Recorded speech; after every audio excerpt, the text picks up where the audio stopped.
Fala galera! O termo Lost Media costuma evocar nostalgia ou curiosidade em torno de arquivos perdidos. Porém, quando se trata de terror, o buraco é muito mais embaixo. Alguns filmes acabaram sendo destruídos porque alguém os considerou perigosos demais, perturbadores demais. Mas que filmes são esses, Getro? É o que você vai descobrir no Horror.doc, que começa agora.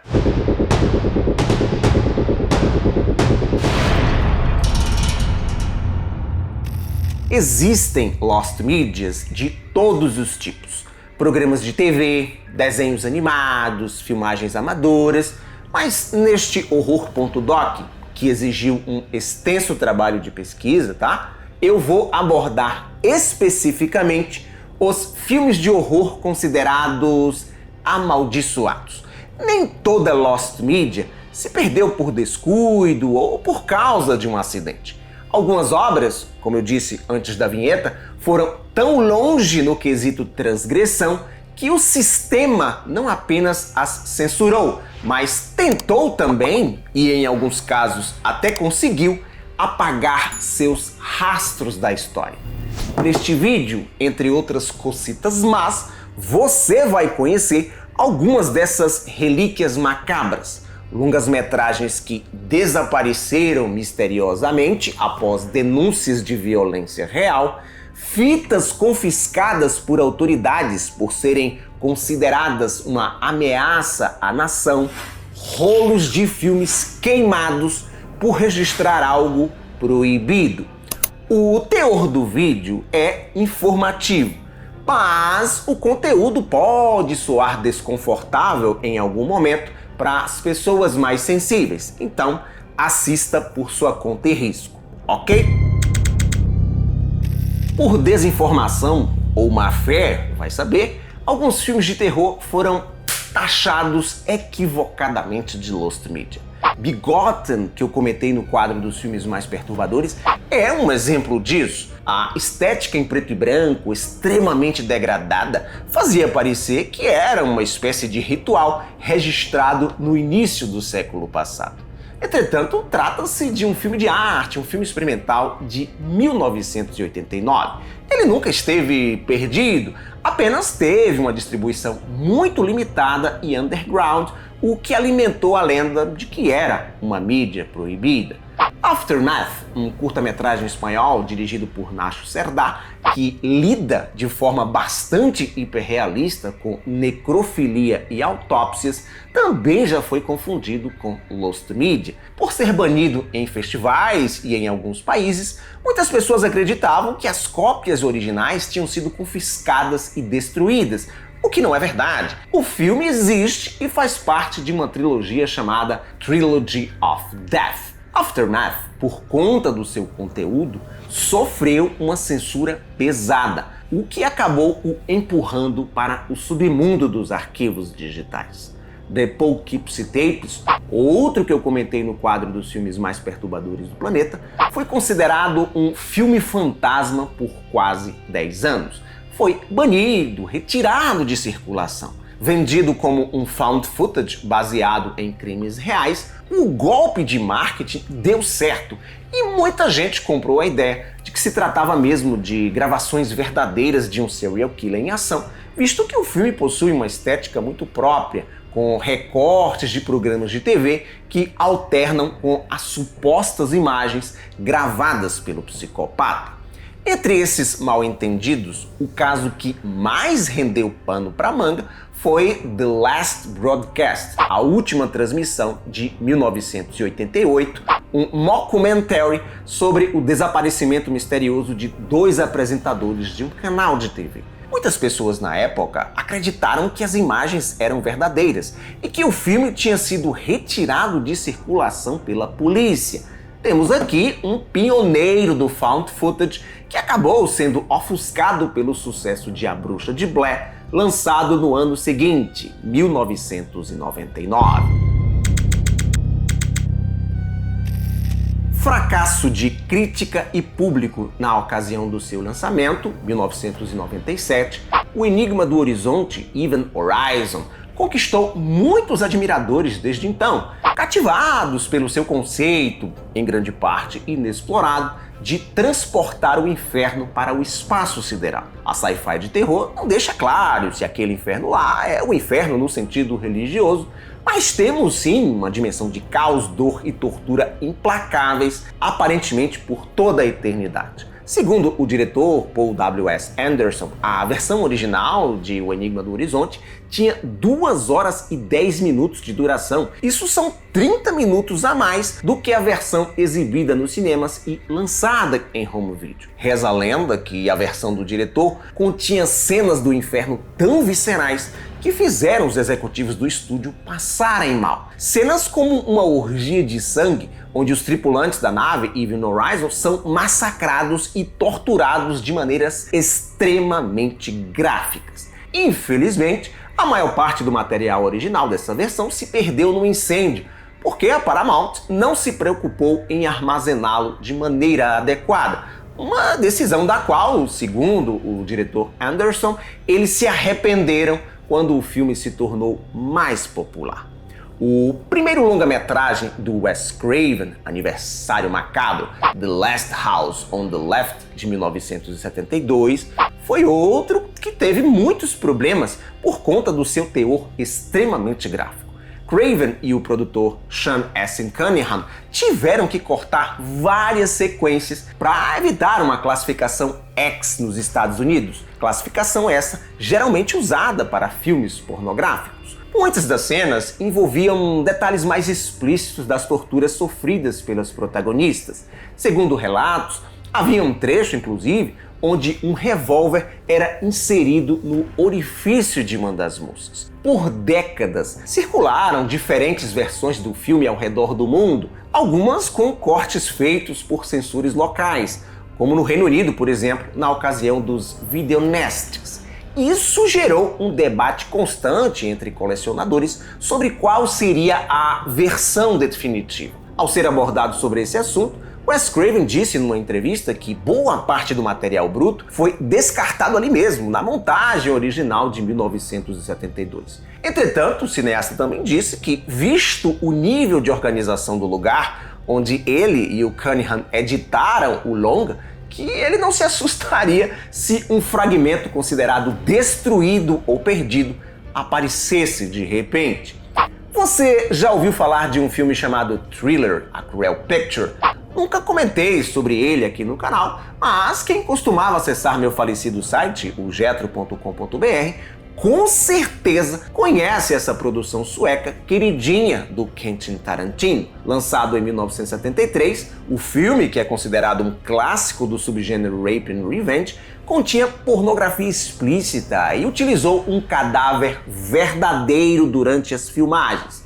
E por conta disso, claro, foi censurado em diversos países. Segundo consta, a obra teve 89 cenas alteradas e 13 remontagens. Durante décadas, os insertos de gore e os closes de penetration foram considerados perdidos. Alguns trechos foram recuperados ao longo dos anos, mas nem mesmo a versão 4K, lançada em 2022, dá para dizer que é a versão integral concebida pelo diretor em 1973. Eu tenho um Blu-ray de Thriller em minha coleção que tem todas as cenas de putaria, mas a polêmica cena de remoção de um olho, que foi feita em um cadáver de verdade, nadica de nada. Alguns filmes de terror orientais, sobretudo os japoneses, têm versões do diretor que foram apagadas por serem depressivas e gráficas demais. Algumas delas, inclusive, foram censuradas pelo próprio governo por serem consideradas perigosas para a audiência jovem do Japão. Um desses casos mais célebres envolve Kairo, ou melhor, Pulse para nós ocidentais, longa-metragem dirigido pelo Kiyoshi Kurosawa em 2001. O filme trabalha a ideia de que os mortos estão invadindo o mundo através da tecnologia. Na versão original censurada, as cenas de infecção, vamos chamar assim, eram muito mais gráficas e prolongadas, mostrando o processo de definhamento físico e mental das vítimas de forma quase documental. E tem mais, numa determinada cena de desvivamento, se é que você me entende, um trecho onde há um salto de uma torre de água, essa sequência era muito mais crua, sem cortes, forçando o espectador a encarar a brutalidade do impacto. Batizada de a versão insuportável de Pulse, ela foi considerada inapropriada por conta do seu grau de niilismo. A censura japonesa barrou para evitar o chamado efeito contágio na vida real, uma possível onda de tragédias no país estimuladas pelo filme. Outro longa-metragem cujo governo do país caiu matando em cima foi The Burning Moon, Lua Sangrenta, de 1992. Produção underground de baixíssimo orçamento, o filme foi banido e confiscado na Alemanha por causa do nível absurdo de violência gráfica, delações, abusos sexuais, necrofilia, canibalismo e principalmente por conta da famosa sequência final do inferno, considerada pesada demais até para os padrões do splatter alemão dos anos 90, um dos momentos mais grotescos já vistos num filme de horror. Na trama, um jovem viciado em drogas lê para sua irmãzinha duas histórias macabras, uma sobre um serial killer em um encontro às cegas e outra sobre um padre psicótico aterrorizando sua aldeia.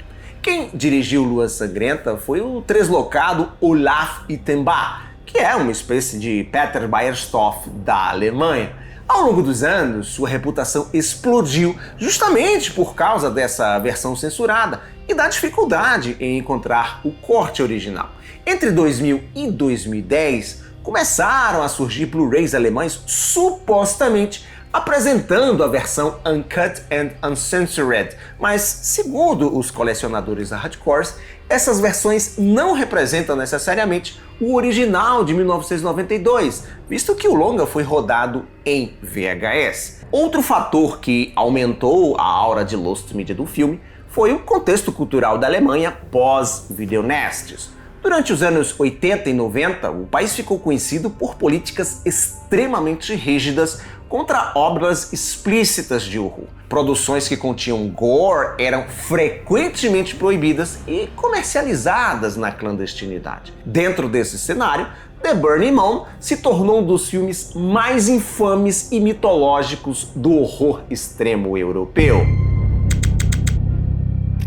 Considerado o santo grau das Lost Medias de temática perturbadora, Him, de 1974, é um filme pornô gay com elementos de terror que incorporava a figura de Jesus Cristo à sua trama, focando na obsessão erótica de um jovem por ele. Segundo consta, duas cenas em particular eram as mais controversas. Um padre se masturbando em um confessionário e o trecho em que o protagonista tem um delírio se imaginando num threesome com Jesus e o diabo. Apesar do enredo provocativo, e bota provocativo nisso, o filme estreou sem problemas naquele ano, 1974, e não houve grandes protestos na época.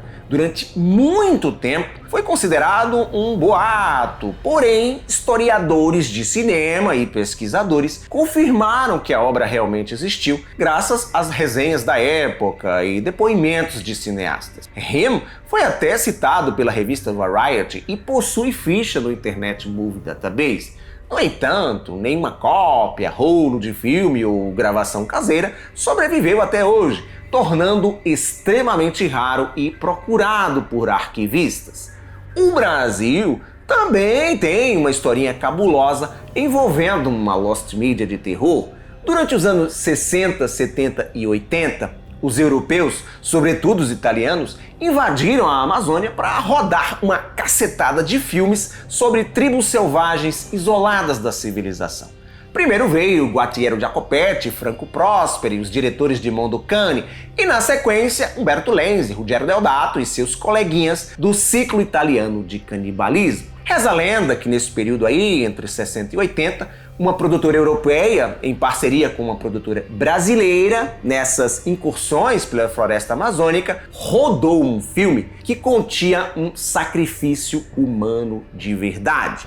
Filmes como Cannibal Ferox e Holocausto Canibal foram rodados na Amazônia e sofreram processos judiciais. Mas esse caso aí era muito pior, porque envolvia a morte real de uma pessoa, né? E embora a equipe europeia quisesse explorar o ocorrido, alguém da produtora nacional, alguém com juízo, percebendo o quanto aquilo poderia prejudicar a imagem do Brasil lá fora, acionou as autoridades e os rolos de filme foram confiscados e queimados pelo exército brasileiro para evitar um incidente diplomático. Ao final dessa jornada, fica uma pergunta incômoda.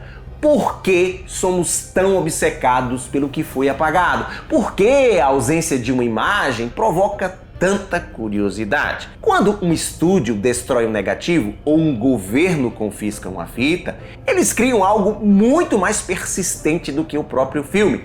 Eles criam o mito. O que imaginamos ser a versão insuportável de uma obra será sempre mais aterrorizante do que a realidade, porque a nossa mente preenche as lacunas com os nossos próprios traumas e anseios. E aí, quem sabe, temos aqui a arte transgressora definitiva. Um filme que não consegue mais ser contido em uma tela e passa a habitar o território do proibido. Obrigado por sua audiência, lembre-se do like maroto e me seguir nas minhas outras redes sociais. Tchau e até a próxima!